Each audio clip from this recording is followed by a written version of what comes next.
All right. Echo, echo, echo, echo, echo.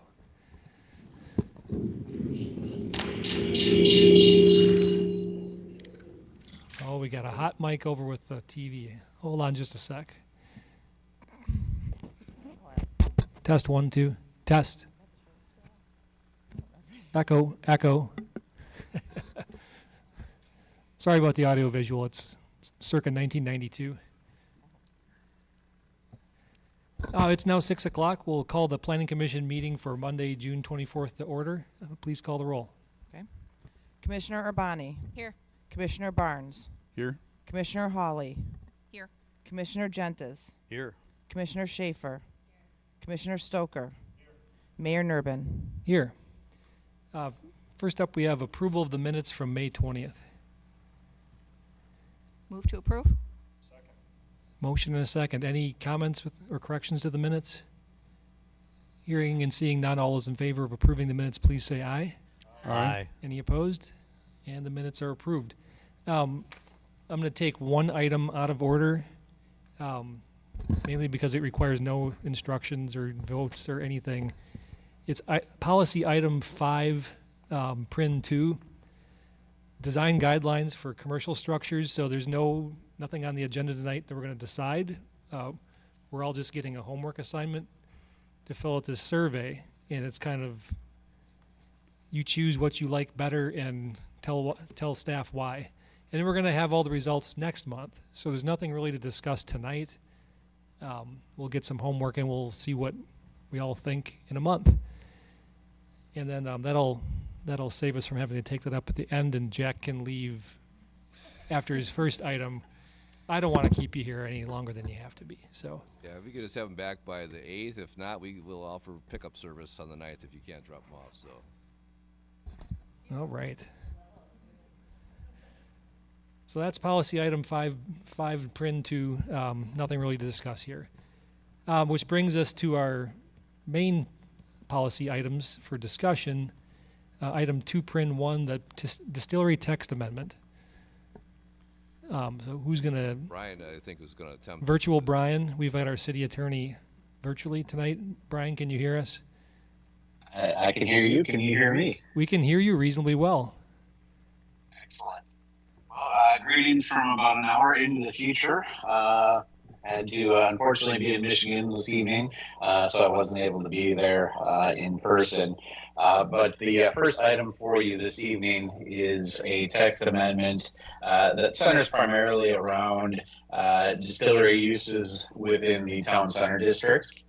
And in front of you on the dais this evening should have been a slightly corrected version from what was ultimately put in the packet. We identified both at the request of the potential applicant, who you'll hear from a little bit later this evening, a potential change that we made, and then also there was some miscommunication between myself and planning staff in terms of another change, and I'll talk briefly about both of those here in a moment. So if you look on the first page of the handout, effectively the first change that's made is that we add to the use table within the zoning code for the town center district a limitation, I guess is the best word, for breweries, distilleries, and wineries that we would limit those to 4,000 square feet of gross floor area. The change that is reflected on the paper version that's in front of you is that we wanted to identify that that was only limited to the production area, not the total overall uses. As we'll talk about in a moment, in particular with distilleries, the intent is that it's not just the distilling that's taking place, but that there are other activities that are involved as part of it. And we wanted to make sure that it wasn't just the 4,000 square feet that limited the total activities on the site, but instead just the total production that was there. And so that's the first change that you see between the packets and the version that's in front of you that's there. But The idea behind putting the 4,000 square foot limitation in place really was just to ensure that the use here is not inconsistent with what the overall intent of the town center plan is, which is to be a kind of walkable, pedestrian-oriented type facility, which obviously would be harmed if you had a bunch of manufacturers that would move in. And so we wanted to make sure we were limiting that total space that was utilized for production to ensure that we didn't mess with the scale on any of those things. The second change that the proposed ordinance does is there in section 2, as you move down the page. The changes here apply not just to distilleries, but to any uses within the district. The changes in the first paragraph, you'll see we talk about the fact that first floor facades shall continue to maintain an open and transparent storefront and windows that are part of kind of the overall intent again of the district to keep interest and activity and those types of concerns that are there. Sub 2 is something that was added again primarily to address that same concern. That we want things that are, when you look into the windows, you're seeing activity and people and interest, not the backs of storerooms and just materials stacked up in a corner and that kind of stuff. And so that's that particular change. As you then move down, here is the area where the miscommunication took place. You'll see that under the windowed section of the what will be sub 3, it's currently sub 2 under window area. There's a bunch of text that's stricken out, and I'm not totally sure why we ended up crossing that out, but that was not intended, and so we obviously fixed that in the paper version that's in front of you. None of those provisions were intended to be struck. It just showed up that way in the packet, and so we corrected that. Moving to section 3, here's really the meat of the micro distillery changes. The issue that we had with micro distilleries in particular is that the potential applicant, as you'll hear from this evening again, identified some potential inconsistencies with federal regulations as it related to distilleries and our requirements within the local code. Our requirements, as you can see, primarily required not only the manufacturing or the production of the distilled spirits, but it also required on the same premises retail sales, the ability to consume spirits, a tasting room, and then also an indoor and outdoor event space. And there are some concerns that some of the federal regulations wouldn't necessarily allow all of those activities to be on the same physical footprint of a building. And so the solution that we came up with was to basically still say that a micro distillery is going to require all of those elements.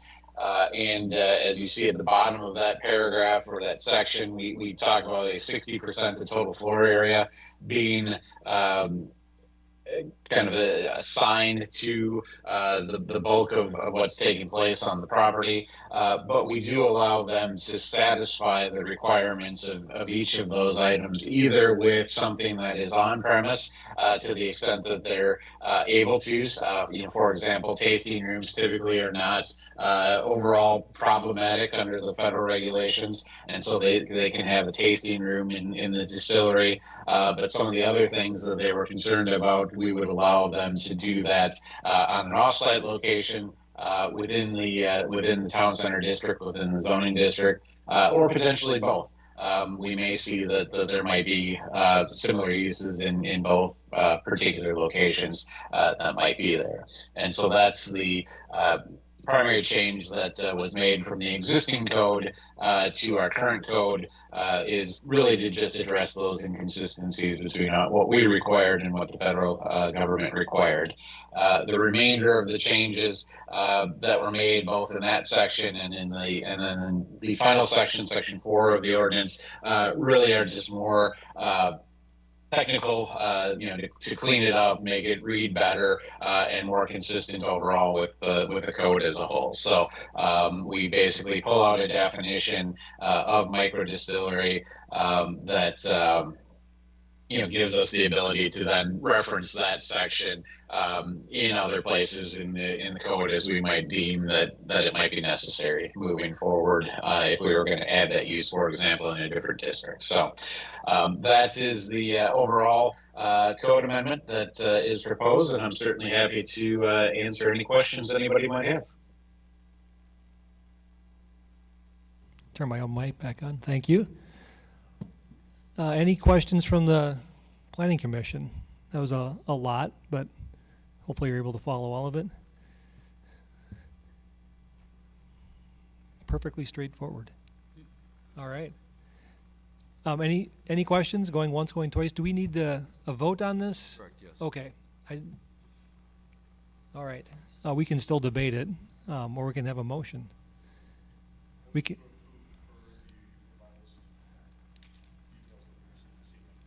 Second. Motion and a second. We can actually still debate it a little bit. Any concerns or comments from anyone? Everyone's getting excited about going to the distillery. Okay. Well, if there are no comments or questions, all those in favor, please say aye. Aye. Any opposed? And that's going to move on to council for adoption? Correct, yes. All right. We'll see it maybe next month. Excellent. Moving on, we have two public hearings, also related to this same item in many ways. Two public hearings, one Mequon and Goisman. Did I get that right? Pretty close. SC for Foxtown 1 LLC. The applicant is seeking a conditional use grant approval to allow for a nightclub on the property located at 11120 Northweston Drive. Is there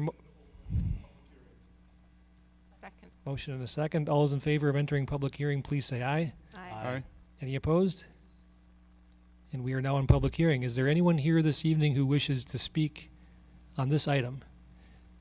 Sir, please come to the podium and state your name and address, and so staff can read it into the record. Bill Seafelt, 11090 Northwestern Drive, Suite 310. I have a question on the first referendum. What building is that distillery going to be located in of the two there? Because the buildings, the address of the buildings cover everything in that one building. Each storefront doesn't have their own address, so I was just concerned where these distillery and this nightclub are going to be located in those two buildings. Well, we typically don't field questions in public hearing, but we'll queue it up, and staff will get to that as soon as we get out of public hearing. Okay. Maybe while we're in public hearing, you could state your potential concerns in more detail. Is it just the location, or? Well, I live at 11090, which is where the cycle shop is and the flower shop, so my concern was the noise factor. Sounds good. We'll discuss that more when we're back in regular Okay. session. All right. Thank you. Does anyone else here this evening wish to speak on this item? Seeing none, is there a motion to close public hearing? Second. Motion and a second. All in favor, please say aye. Aye. Any opposed? We're back in regular session again. We can start off with a brief description and maybe clarifying which use is in which building. Sure. And the reason we took this after the text amendment, because the text amendment is needed for this to be approved, even though we try to work with in the confines of what we could do within our code, we still need that text amendment to get this both of these items approved. So this the distillery portion is gonna be in E2, which is gonna be the most southerly building. So if you can imagine, there's a drive aisle between the two buildings. That's located basically down this stretch right here. So this building is to the south, and this basically is basically facing Weston Drive. I can try to give you a map shot better if you'd like to see that. But so this portion is in the E2 building. It's called with the bike shop, and the nightclub will be in the adjacent building to the north on the other side of the drive aisle, which we'll get to in the next item. So this item here, this is all the actual distillery operations will take place in this. Yes. I think we're on the nightclub.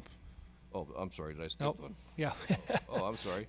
Then switch it. Yes, the nightclub is in the. I went too far. Sorry. So the nightclub is in the other building. So basically, let's just flop that. So then here, this is E1. So here's the Weston Drive, here's the drive aisle, and this would be on the north building. So this is the section where on the other end of it is the meats, the Foxtown meats, and then there's a bakery. So this will be right on the end cap, basically. So this is the nightclub version. The reason they went down this path as a nightclub is this is the portion where they want to do most of the retail sales.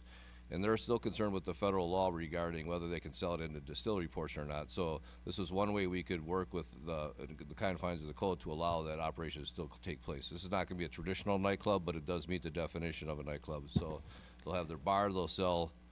Oh, yes. I guess that's something unique we should point out. We call it a nightclub in our code, but it's really just a bar. Correct.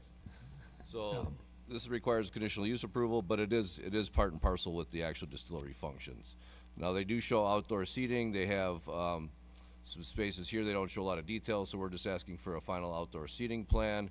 We also put a limitation on the hours of operation at 11 p.m. outside, and then the inside would be limited to our typical standard requirements for 1 a.m. for the weekends, and I think it's midnight during the week, which, typically that's just based on volume, and we don't see too much of that late night volume here.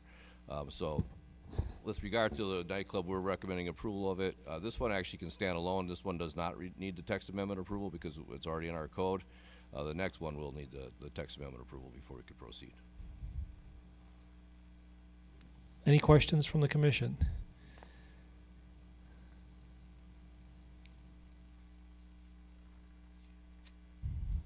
Commissioner Jensis. Jack, quick question. Does the classification nightclub carry any broader meaning? You said this is going to be used as a bar. I just want to make sure that is Under our definition, it's one and the same. It's kind of an all-encompassing term. I mean, if you might recall, they didn't go forward, but the bottle shop was going to open in Spur 16, and we call that a nightclub as well. That's just the terminology in our code. So there's not going to be any heavy, disco music or anything like that going on. It's just going to be a typical bar. Jack, Go also, ahead. I see Yeah. there's a future kitchen. If this would become more of a restaurant operation, does anything change or? No, not necessarily. If the primary function's still a bar, they can serve. It depends on what they plan on doing with that future kitchen. It could be appetizers. It could be just smaller plates. If they turn it into a full-blown restaurant, then that's actually permitted under our code, so they would have less of an approval issue than the nightclub portion of it. So I don't see any major issues with that.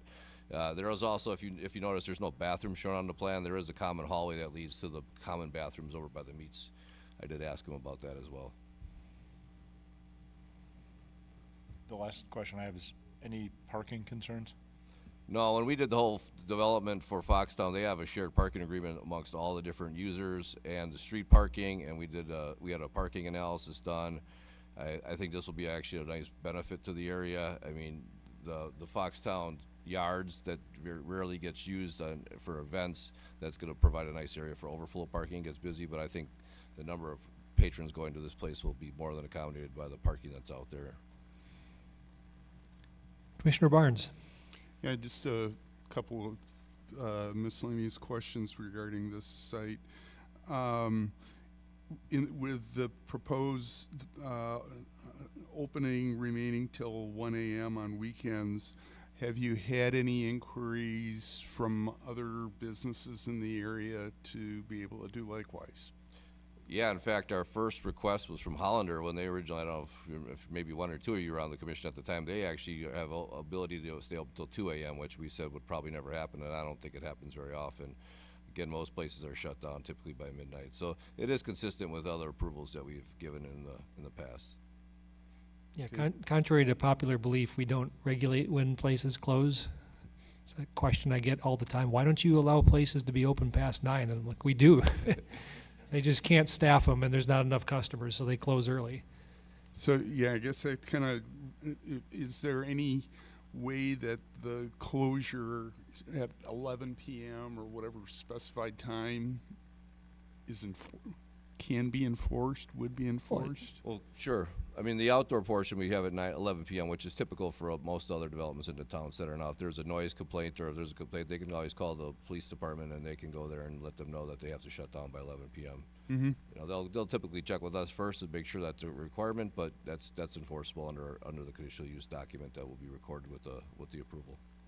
Has the city police reviewed this proposal, so are they aware of it? They're invited to every one of our meetings. They typically don't show up. I don't think there's much of a concern. Again, this is pretty typical for, you know, the brewery, the annex, you know, Spur 16. They all have this, pretty much Hollander, they all have the same conditions, and we haven't seen any. And I don't see it as a major issue because just with the clientele in Mequon, again, what the mayor said, we're usually shut down by 10, 11 o'clock at night, so. Okay. And then from looking at the site and so forth, it appears to me as though for the seating that would be outside, that there's no way that music could be hired or be going on outside. We Live typically cut music. off amplified music. It's the same thing at 11 p.m. So they're allowed to have music outside, but nothing past 11 p.m. as well. 'Cause And it's kind of that's it what- looks like it's just the existing sidewalk. Yeah, I don't see a lot of. I mean, they could put some, you know, mini speakers out there or something like that for the customers that are sitting out there, but they can't have bands or anything like that without getting special approval. Again, we asked for a finalized open space plan for the exterior. If there's something in there that's alarming, we'd look into it and see what the issue is. But Well, there's a band shell not too far yeah, away. exactly. Yeah, right. But in terms of the use of the specific area is what I'm wondering. Yeah. Okay, thank you. Commissioner Schaefer. Jack, can you go to the map? It doesn't have to be the fancy map, just the map, maybe the one that just says the, This one? yeah, that's, so is it it's on the south end of that north building, right? Yeah, it's roughly in this area here. I can actually, if you want me to try to pull up Google Maps, I can probably do that for you. Sure, that helps. Yeah, it's a little easier for people to get their bearings.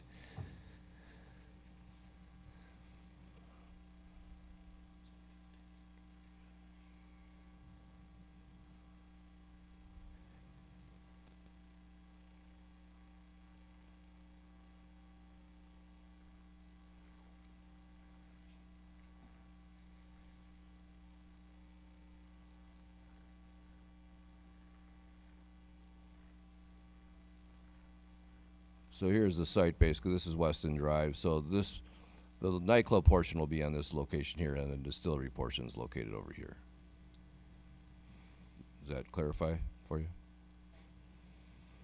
So again, the seating that we were just talking about out on the outside is kind of that There's a gray area sidewalk right there. Yeah, along this stretch, and then there's some wraparound seating behind it, and for both sides.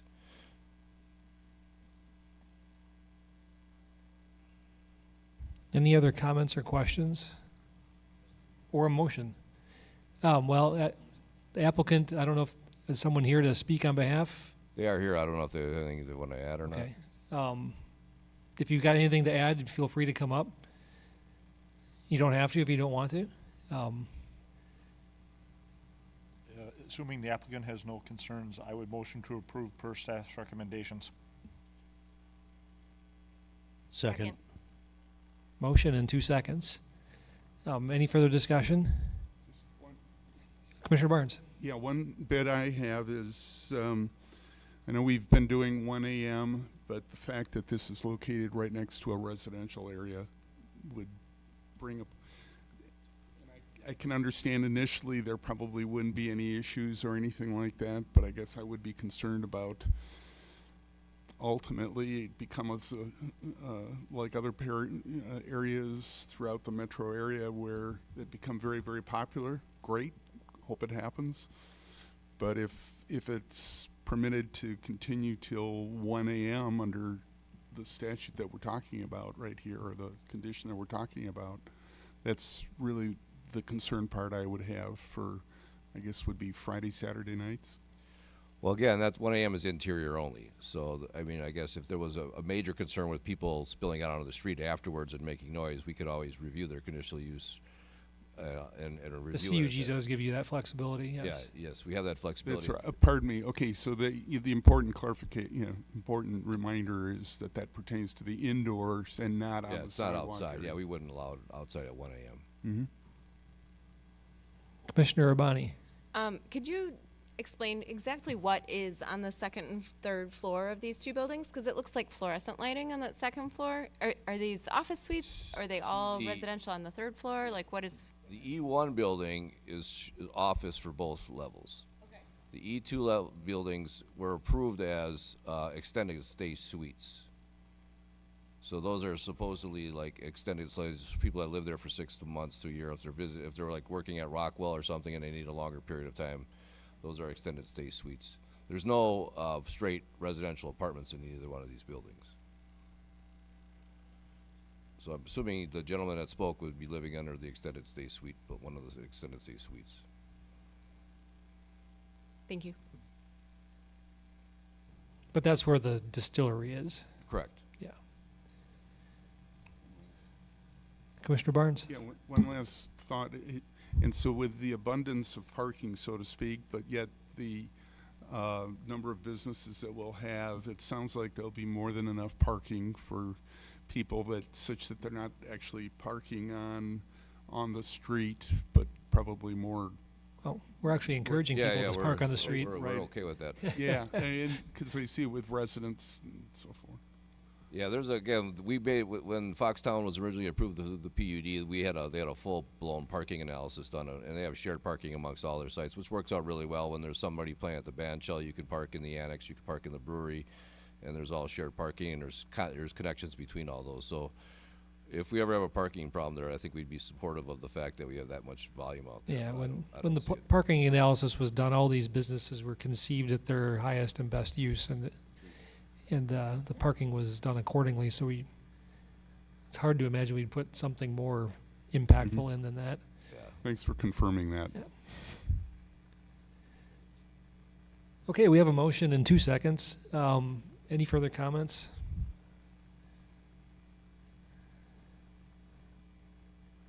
We haven't voted yet. If you'd like to make another statement outside of public hearing, feel free to come back to the microphone.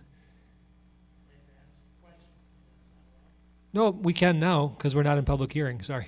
Yeah, come on up to the microphone. Otherwise, we don't catch your audio for the recording. Do we have any future date when these two businesses will be in operation? I've not heard a time frame from the applicant regarding when they would be opening up at this point. Yeah, whenever they can get them built out, I would imagine. But I have there's an expiration on this, but it's probably a year from a date of approval. Yes, So yeah. my guess would be within a year. Okay, that's it. All right. Any further comments or questions from the commission? Hearing none, let's call the roll. Commissioner Urbani. Aye. Commissioner Barnes. Aye. Commissioner Hawley. Aye. Commissioner Gentis. Aye. Commissioner Schaefer. Commissioner Stoker. Mayor Nurbin. Aye. Vote passes. And we have yet one more public hearing. Same folks sponsoring this one as well. Applicant is seeking a conditional use grant approval to allow for a distillery at the property located right across the street at 10090 Northwestern Drive. Second. Motion and a second. All in favor, please say aye. Aye. Aye. Any opposed? We are now in public hearing. Does anyone here this evening wish to speak on this item? Hearing and seeing none, is there a motion to close public hearing? Second. All in favor, please say aye. Aye. Any opposed? And we're back again. Take it away, Jack.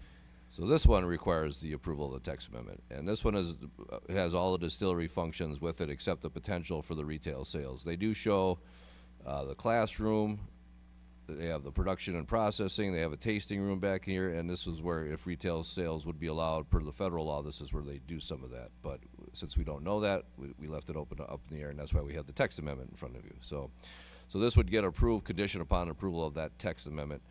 They meet all the other requirements of the micro distillery. The same issue goes for the outdoor seating, and the same issue goes for the hours of operation with regard to any outdoor spaces. So again, we're supportive of this. I think this would be a real nice benefit and feature to the Foxtown and the city as a whole. So we're supportive of it, and I recommend approval.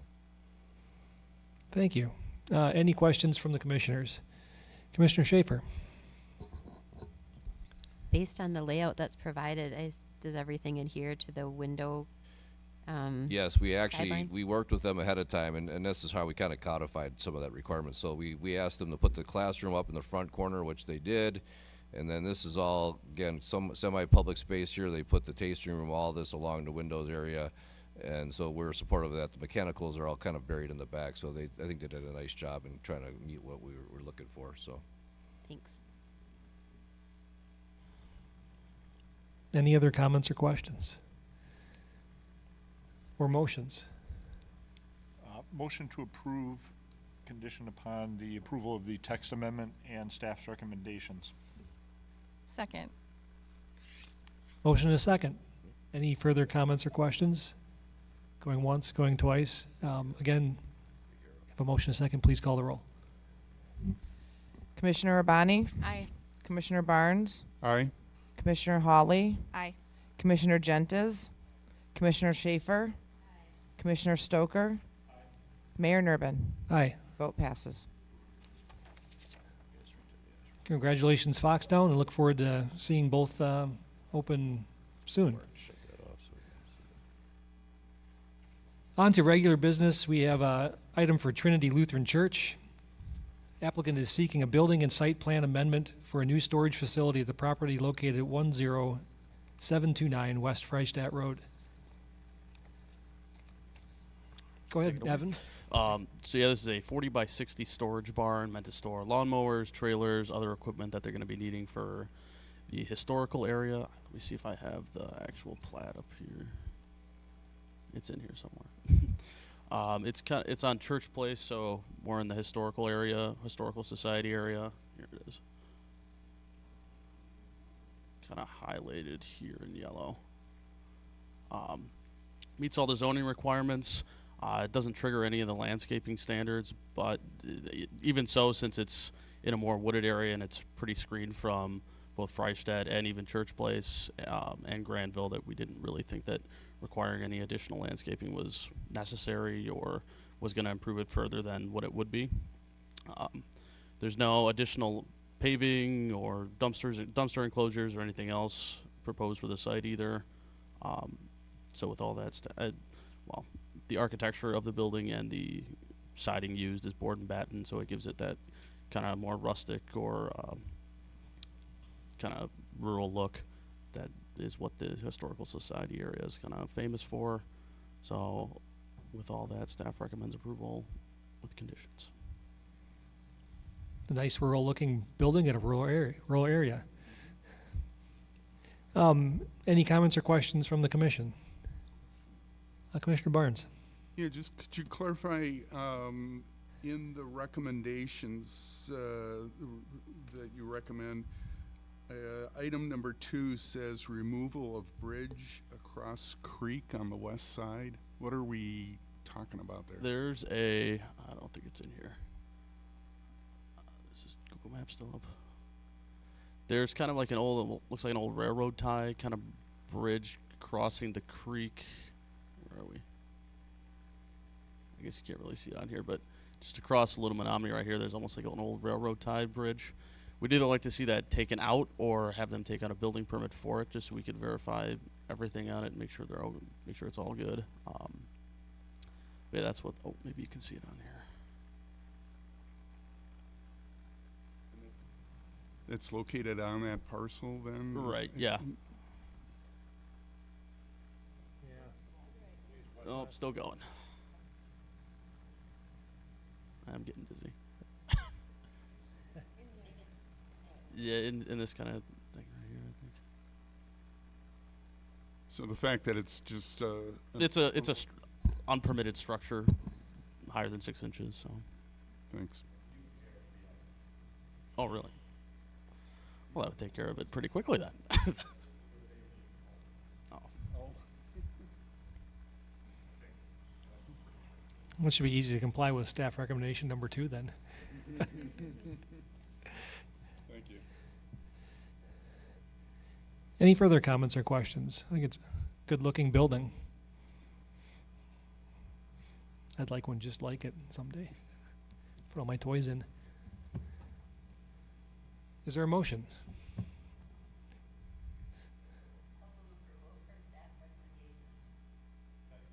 Motion and a second. Any further comments or questions?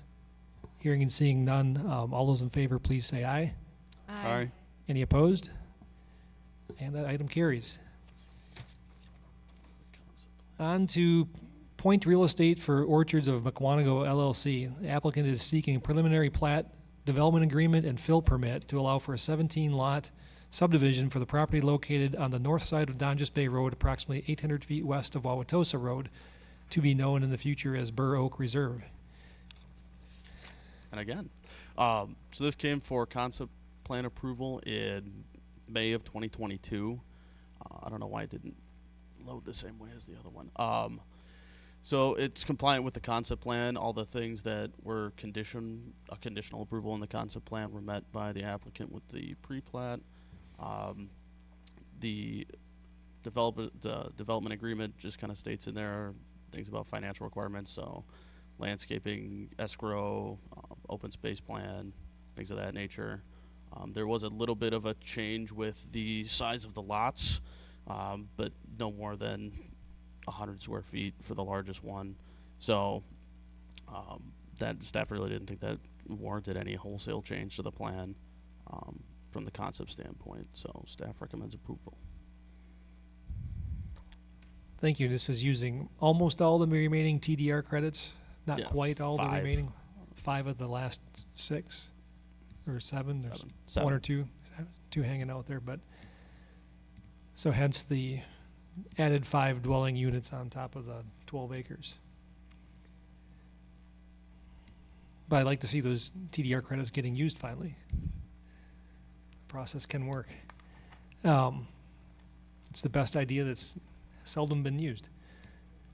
At least that's my opinion.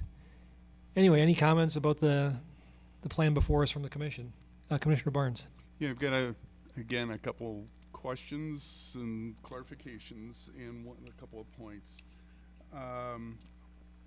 First, it's on before the staff recommendations, it says lots 3 and 4 are to allow access for 8,000 West Donges Bay Road. And I guess just looking at the map, I couldn't find the access between lots 3 and 4 on the, call it the preliminary plat that was the exhibit, or I didn't see it in the other exhibits.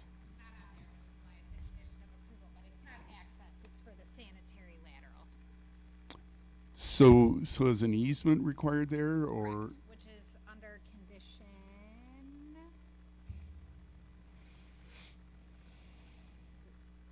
I simply don't see an easement or anything on the Well, the it's maps. it's not on here. 22. It'll be required to be, Okay, yeah, required to be It's condition created. 22. Yeah. okay, and that's fine.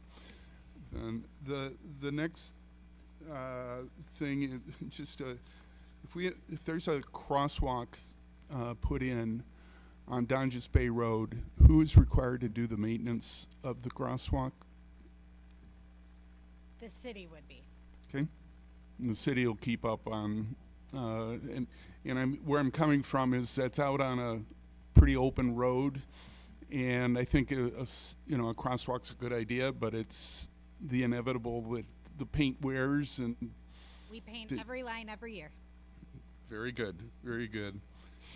The one real big concern that I have in this, and I know you had this before the planning commission earlier, but it appears to me for the location, and there's just a quick visual on my part that I think ought to be confirmed, that you're showing a left turn lane may be required for the volume of traffic. Is that correct? No left turn. It does meet the triggers for XL, decel, and bypass lanes. Okay, and a bypass lane. So a bypass lane, can you tell us what a bypass lane is? Really, I'll jump ahead here where I'm going. My concern is when you're going eastbound on Donges Bay and you're approaching what will be the new intersection, because of the terrain, you do not see where the intersection is today, you know, where that will be. And so it's about a foot higher than the driver's eye visibility, advanced visibility of cars turning there. And so again, I'm coming from things I did years ago, but it's a very fundamental concern that can we see far enough for what is a posted 45-mile-an-hour speed limit for vehicles to avoid turning movements at this new intersection that are coming from the west. I can't speak to that. They'd have to do a traffic impact analysis in order to determine that. It's just based on the volume of traffic and the triggers in the standard specifications that the XL, decel, and bypass lanes are required. Okay, and I guess I wouldn't question the access egress decel lanes as much as simply the visibility. If you're going westbound and you would not be seeing a car that is braking to make a left turn into this new street Well, far enough in westbound, advance, they far do enough get a in turn. advance to avoid a rear end. Well, Well, westbound, Ability. they would West- essentially have the turn lane. Eastbound. Okay, eastbound is different. Again, we don't have construction plans, so we don't have anything on Okay, the well, I color. just see that as a crucial component of possibly, for given the site distances, and this is just sitting in my car and just kind of eyeballing it and visually seeing where the new intersection is going to be, and the fact that I'm not taking an issue with the posted speed limit or anything like that, but that with a new intersection there and new turning movements, we may be introducing a new potential hazard. I think that's true with every new thing we build. But it can be avoided if, fairly simply, by requiring, I'm going to call it a skimming of the road, of the profile. Short segment. So it doesn't disturb the plan and everything, but it's just a missing safety component that only becomes an issue when there is a rear end collision. What is the proposed? I'm not following what the Okay, proposed fix is. I guess the basic proposal is that staff ought to investigate and require, if need be, a modification by the developer to the profile of Donges Bay Road, a short section, to lower it down just a little bit so that it's clearly visible within the standard design standards. Yeah, again, you'd need a full traffic impact analysis in order. I don't think it requires a traffic impact analysis. I think it's an engineering item that goes with the engineering of an intersection. Are you suggesting we dig up Donges Bay Road and lower it? I am suggesting that it literally could be a 50-foot, 100-foot stretch of the pavement that needs to be lowered. And it's in a non-impact area. It's right where it looks like it's right where that, what is it, PG, or utility station is immediately west of the development.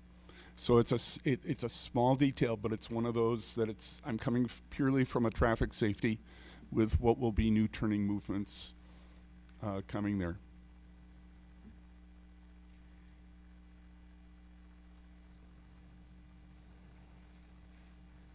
I'm having trouble, I understand your concern, but I'm having trouble how this, if it's not at the intersection, if it's down the road, that becomes the city's responsibility, not the developers.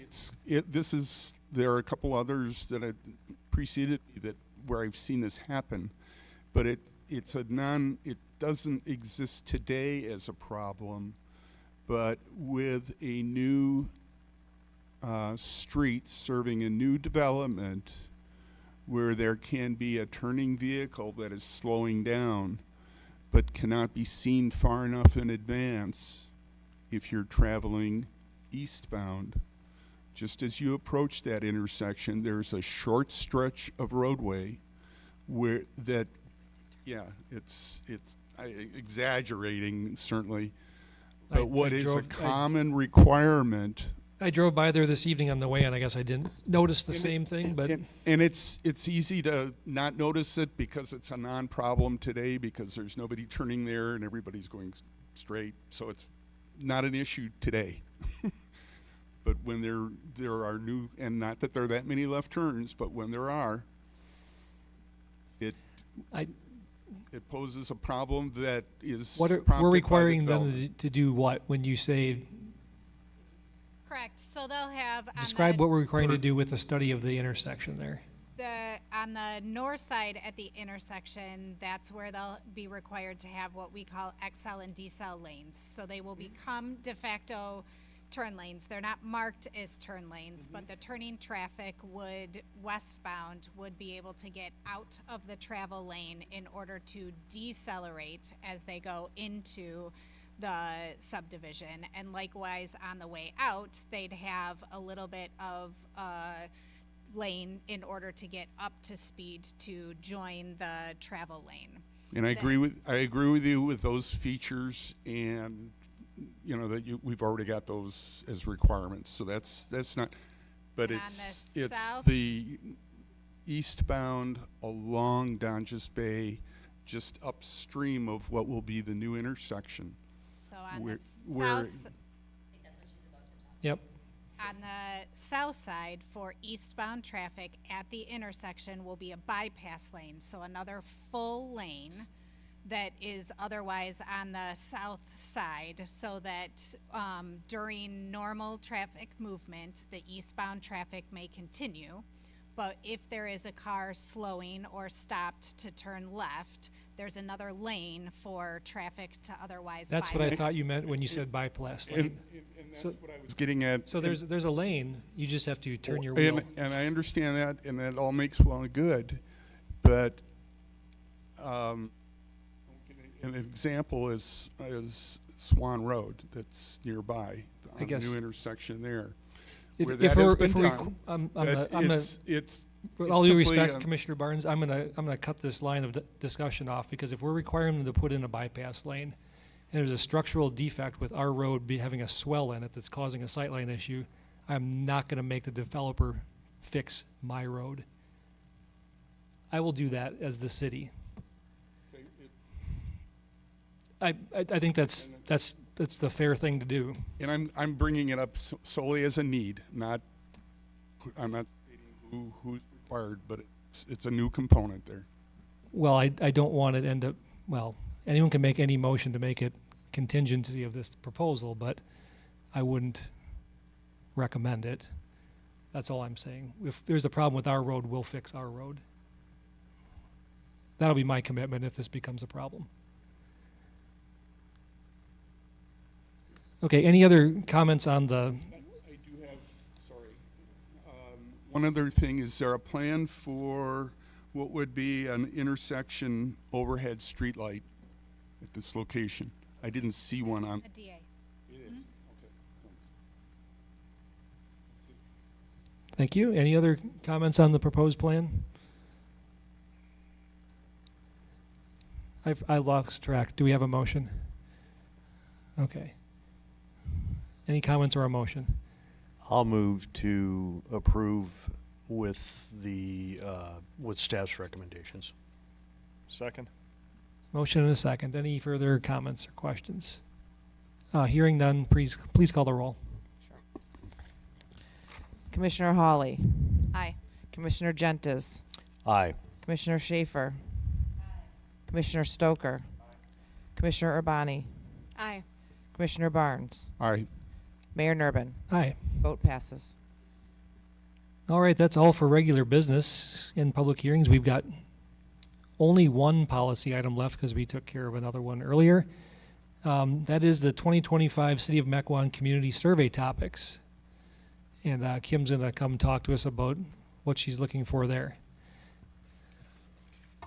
Thank you, Mayor. Good evening, Planning Commissioners. So the Public Welfare Committee is requesting ideas from every board and commission within the city organization so that they can start discussing what kind of topics to put on the survey. At this point in time, they have just vetted vendors in which to conduct the survey, so it's very early in the process. So we've forwarded that inquiry to all of you. I'd like to hear any brainstorming or any thoughts that anyone has had. But if we struggled to come up with some topics, I did take a look at our previous surveys and looked through our comprehensive plan, because that is one area where it has been documented in each sort of element of city government, whether it's environmental issues, land use, transportation, where the city has gone on record of identifying strengths and weaknesses, what our potential threats and opportunities are in the future. So as I looked through those, I saw some common themes. So I can definitely, share some of that with you if that helps create or provide some creativity among all of you. But I don't necessarily want to be the one driving it, because you all hear development and not only out in the street, but what happens here once a month. This is just our opportunity to throw out some ideas to public welfare and see what they come up with. So yeah, any burning questions, something that keeps coming before us, you don't want to keep coming before us, you think should just be a new policy item that should just be incorporated into our code. I could think of a bunch of things, but I get many swings at this pinata, so I'm going to do not a lot of the talking here and let you all provide as much of the feedback as possible. Commissioner Urbani. So the pool would be top on my list. What are we doing with the pool? Are we keeping the pool? Are we having it in the city center? Are we moving it somewhere else? Because I remember the last city survey and the results were very split. It was like 50% keep it where it is and 50% move it. And so then nothing ever happened. Well, that's not why nothing ever happened. Okay. And then I believe there's a task force that's redoing the master plan for the city center. And so I understand that's going on too. But I'd like an updated pool. You and maybe 6 other aldermen, maybe a 7th. One would like to just get rid of the pool, but he's in the minority. Any other comments about city survey? It could be civic center, planning commission policy items, zoning. Everything's great. Commissioner Schaefer. I might need help articulating this. I'm trying to think of like the scuttle and feedback generally, and I feel like, speaking of things that are split, the idea of open space versus the idea of development and where it's appropriate. I mean, we have a land use plan, so that is established. Sorry, thinking out loud is never my strong suit, obviously. But I'm wondering if there's a question somehow there about, what I want to do is tell people you can't just never develop anything, because I think that's what some people want. You can't just have everything stay exactly the same, and also don't raise our taxes and we'll just, you can't have everything. But I don't think that's a good way to put it in the survey. Someone else will have to word it more nicely than that. We've got consultants. We're going to pay a lot of money for They can question do that. formulation. Thing around tolerance, I guess, for development. I don't know if that's the angle or not. But I feel like that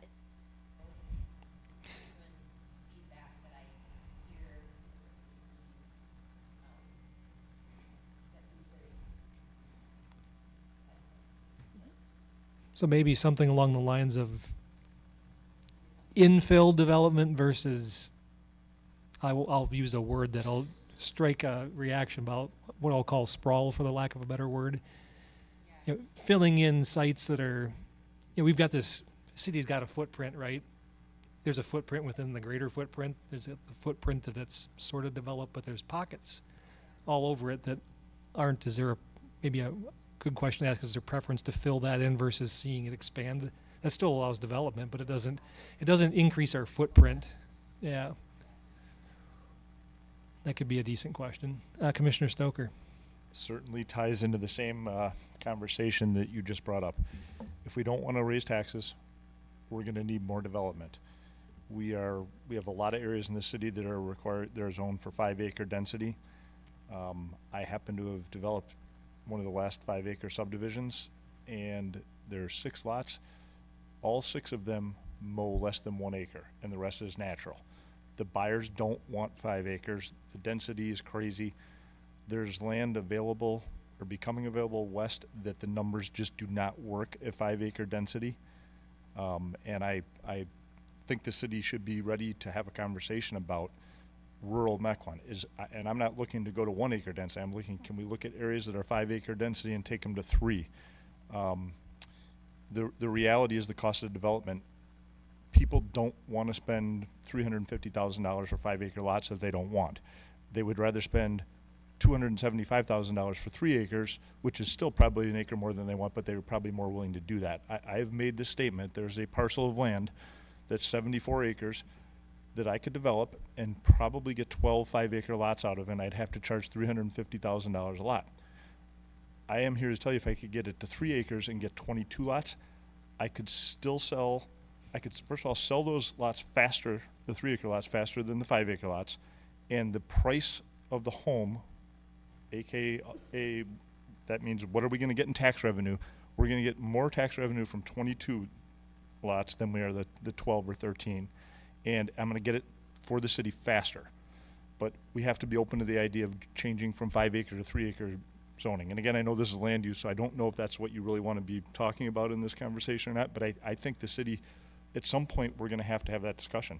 Or the reality is taxes are going to go up. If we stymie residential land development, it's a mathematical certainty, much like the movie Titanic. At some point, if we don't have land development for residential, our taxes are going to have to go up.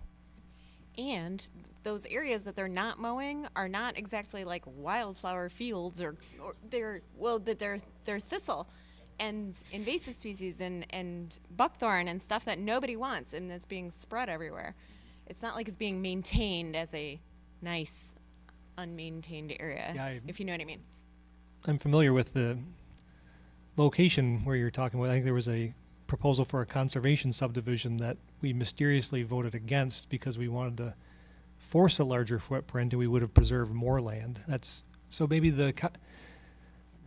taking another poke at the conservation subdivision, making sure people understand what that. Well, no one will ever perfectly understand what it means. They have a better idea what it means. But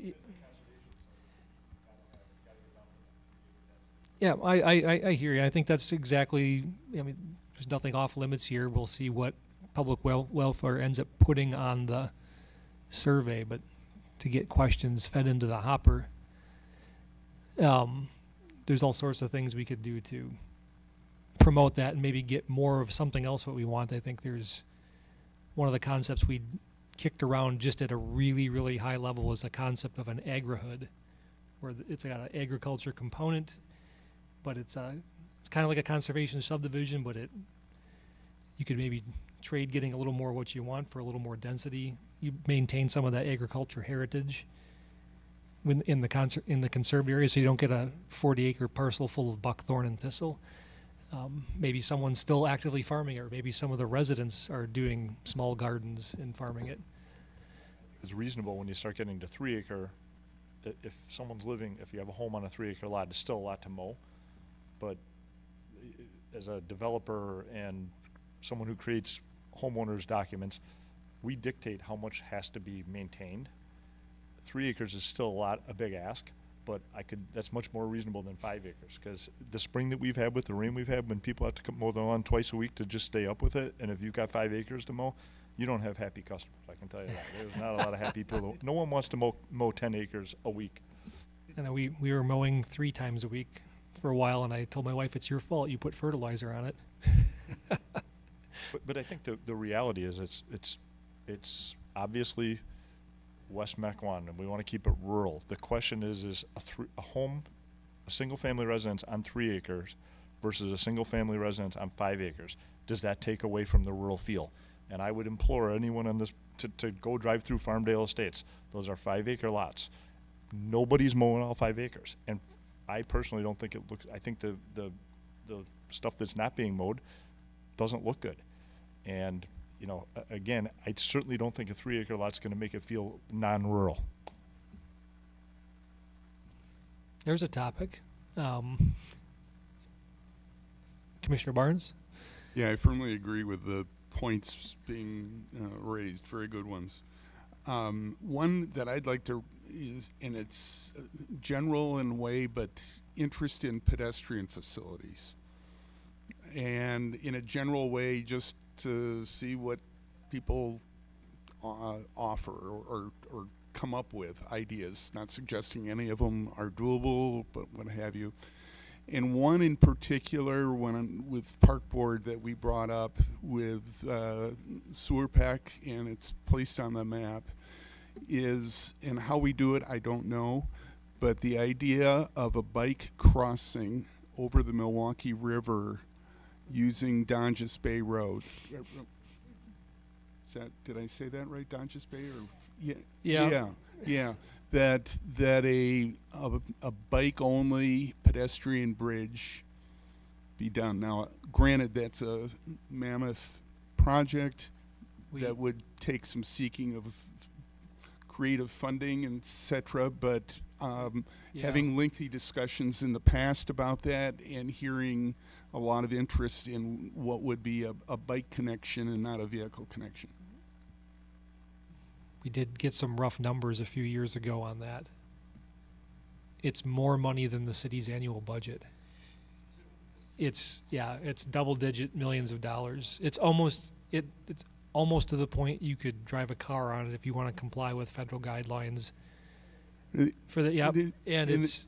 There's a variety of ways it can be done, so I'm not questioning that, but it is the strength of, or what kind of the real arguing point for it is the novelty of being able to connect the east and west sides of Mequon together as a community, and with the interurban bike trail and or south bike trail, in terms of being a merit for large population.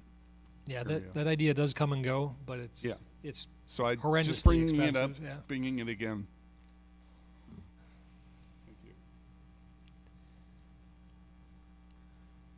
Any other ideas? I think we have a little bit of a time here, so if anyone thinks of anything over the course, I mean, heck, we've got most of the summer to think of ideas till we really get into committee on detailed question writing. If something just strikes you on the way home from work someday, and go home and write an email to Kim, and we'll collect some ideas. But we don't have to clamp this off by any means. We've got plenty of time to talk. But so I don't mean to shut down any discussion. This should be free form and open ended, and then drop it in public welfare's lap, and they get to decide what to do with it, with a little bit of oversight from me. So. Yeah, I would add that you all commented on a number of themes that have consistently come up. Obviously, rural character and density, it has been a long, rich part of our history, and so there's a lot of conversation in the past about preservation of that and balancing development. I think one other one, and bike paths connecting our river resources to neighborhoods and other pedestrian systems and neighborhood networks, all of that came up. Taxes versus development has come up. One of the themes that was pretty consistent that maybe has some merit in validating is the overall population of the city. It's always been targeted somewhere between 25 and 30,000. In some cases, some survey questions were asked and people chose, no greater than 27,000. There's a lot of documentation about the city being almost built out in terms of population, and that being a very positive reaction from our citizens. And as we have done major land use studies like Central Growth, like Uleo Creek, we have always reported out on what those potential population changes would be based on our household size, which is about 2.2 average household size. It's pretty low. But I think, as we talk about density, as we talk about development, as we talk about taxes, another piece of that is probably ultimately where do we see that population growth ending? And then the shift from a land use analysis, if the population growth is X and our land use right now will generate that amount of population, then what is the shift in focus with land use? And some other things that are talked about in the surveys are, taking public infrastructure projects and facilities that have started and are great additions, but how do we expand those? How do we make them more accessible? Like the river walk between Mequon and Thiensville, and getting from town center to Dunges Bay, those types of things have kind of resonated in some of these surveys. So, there's always work to be done, but so, maybe part of it too is focusing on those capital improvement projects going forward for the next 10, 15 years. That made me think of a question. So average household size 2.2, that I did not know. Do we happen to know the average age or age range of citizens? Oh, yeah. Yeah. Yeah. It That's a skews, small it household. skews, between like 38 and 42 is generally that. All right. It might that's not what I was even be trending a little bit younger. older now, I would It say. keeps trending. It keeps trending a little older. That small household size. Yeah. I was picturing empty nester. I was picturing a different, like a more aging population. Yeah, there's. And that is another issue that's pretty prevalent, even going back to 2010, Yeah. is the interest in senior housing, empty nester style housing, and identifying locations in the city that would be ideal for that, close to other services. A lot of people want to remain in Mequon and don't want, what they had as the family home. And I will say that the company that's doing the market analysis for Port Washington Road, they're at the point where they finish up some stakeholder input, and they did hear a lot of that same theme with stakeholders that they reached out to in the public. The interest for lifestyle senior type housing, active housing. Yeah, seniors don't want to be active mowing a 5-acre lot. We all forget that it wasn't too long ago we had declining enrollment in our schools. Right. And we were struggling to fill the school classrooms. But what makes Mequon Mequon? The schools, low taxes, the relatively rural feel of it. I'll give it that. But it obviously the age demographic plays a huge part in this. If we don't bring kids into this schools, we're gonna lose that battle too. So, and where do those families and the move-up families go in Mequon right now? And you have to keep providing housing stock. It's a national. I mean, this is something you see nationally. It's not just Mequon.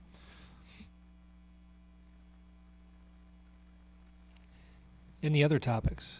Well, the development rights, the transfer of development rights, which you talked about earlier tonight, and using those as preservation of farmland, open space, has resonated throughout the years as being a really positive Yeah, everyone likes comment. Even to the point, at one point there was the question about whether the city should get more engaged in the market and purchase those development rights. But I was going to bring up the issue of the agri-hoods too. Maybe there's a twist on the conservation subdivision theme that allows generational farmers to leave their land in an agricultural form and not necessarily go to the other end of the spectrum of a conventional subdivision. Maybe there's a way to leave some legacy with that, with those generational That would make a good farmers. survey question because everyone says they want to preserve farming. Yeah. There's not a lot of people lining up to do it. Right. And that next generation of that Yeah. family may not be there to do it or want to do it. Yep. Yeah. That's a problem everywhere in the state, not just here. Right. That would make a good survey question. Maybe, is there a willingness to trade a little bit of density for getting something that's a really desirable preservation of use we say we want to preserve? That'd be an interesting pulse check.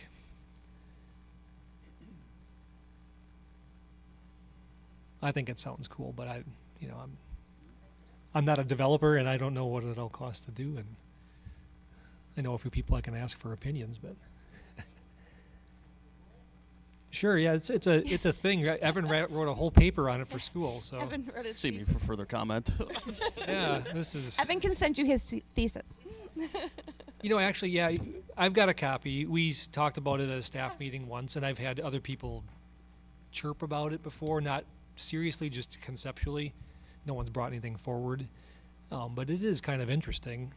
And another one that's related but similar is I've had the thought in my head, if there's people that want to go off grid and do something green, is there a potential incentive for that?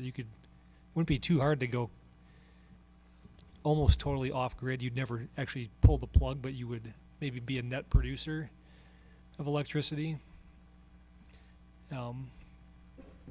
The cost Oh yeah, to do that associated with it, then we better be talking about eighth acre lots because no one's gonna be able to afford to pay for more than an eighth acre lot if you want to start looking at that. It is. we've it had is a few here that extraordinary. we've had a few here who've been willing to pay the cost just because not because they're going to get a 10-year payback on the electricity. They want to do it because they believe in it so much they're willing to invest their money. But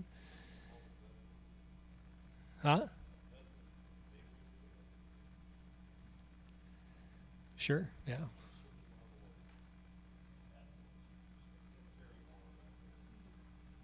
You have the ability to care more financially, yeah, certainly. Keep in mind, $93,000 of every single family home in the United States of America, $93,000 of cost is created by government regulation between the lot development and building a home. $93,000 of every single home. That's an interesting statistic. It's staggering. No, well, green costs green, but that is certainly true. Any other suggestions?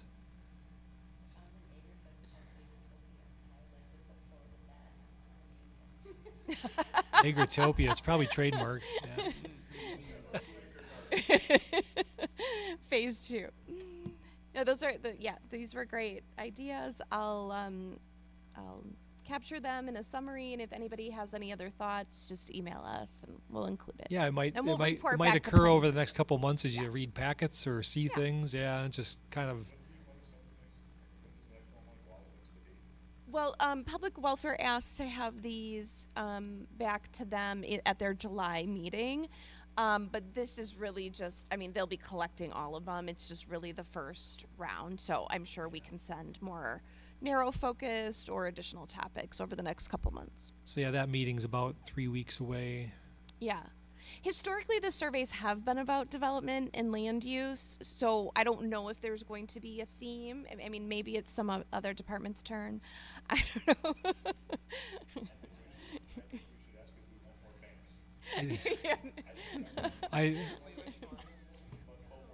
I know the answer to that survey question. Yeah, I don't know if we have to ask that.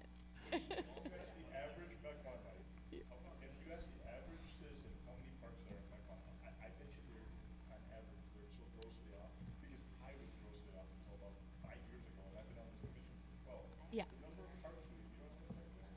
We've got over 20. But we know the number of Yeah. banks, the banks we have. Park, Maybe the yeah, it's question parks should be or how open many space people areas. walk Yeah, into a bank. yeah, it's 23.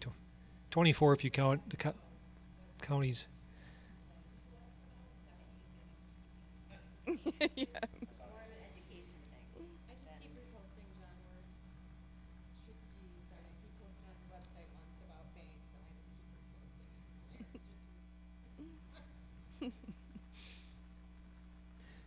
Yeah, no one understands it, but One thought on parks, just coming from the Parks Board after many years. A recurring issue years ago was lack of resources to do anything with the great parks that we have. Very specifically to upgrade playground equipment, or I'm just kind of thinking randomly, you know, some of the things that are happening now, the bathrooms over at over on the west side, etc. But I know there's a lot of interest in maybe some specific things that's Yep. I'm not suggesting additional parks or anything, but No, I think that's the point of some of what I read too. Taking our existing amenities and how do we expand them? How do we contemporize them? How do we make sure they stay Precisely. relevant? yeah. and then as a park board, that was a continuing frustration to have these tremendous facilities without the funding to do anything. Yeah. You may recall the last survey, we had some questions along those lines, and what we're doing now is the direct output of some of that work. It just takes a while to get the money lined up and a few other things ironed out, and then we got a gracious gift from the federal government with the ARPA money, which helped. How do we avoid persistence of that? Is my viewpoint on that. But yeah, keep it in the survey, yeah. See what people want. It doesn't stay the same, so, yeah. Okay, thank you. All right. That leaves us with just one more motion to make. Pardon? Oh, the next meeting? I don't know. It's usually, oh, wait, it's on the back page. July 22nd. Yep. So, Second. motion and a second. All those in favor, please say aye. Aye. Any opposed? All right, we're adjourned. Thanks, everyone.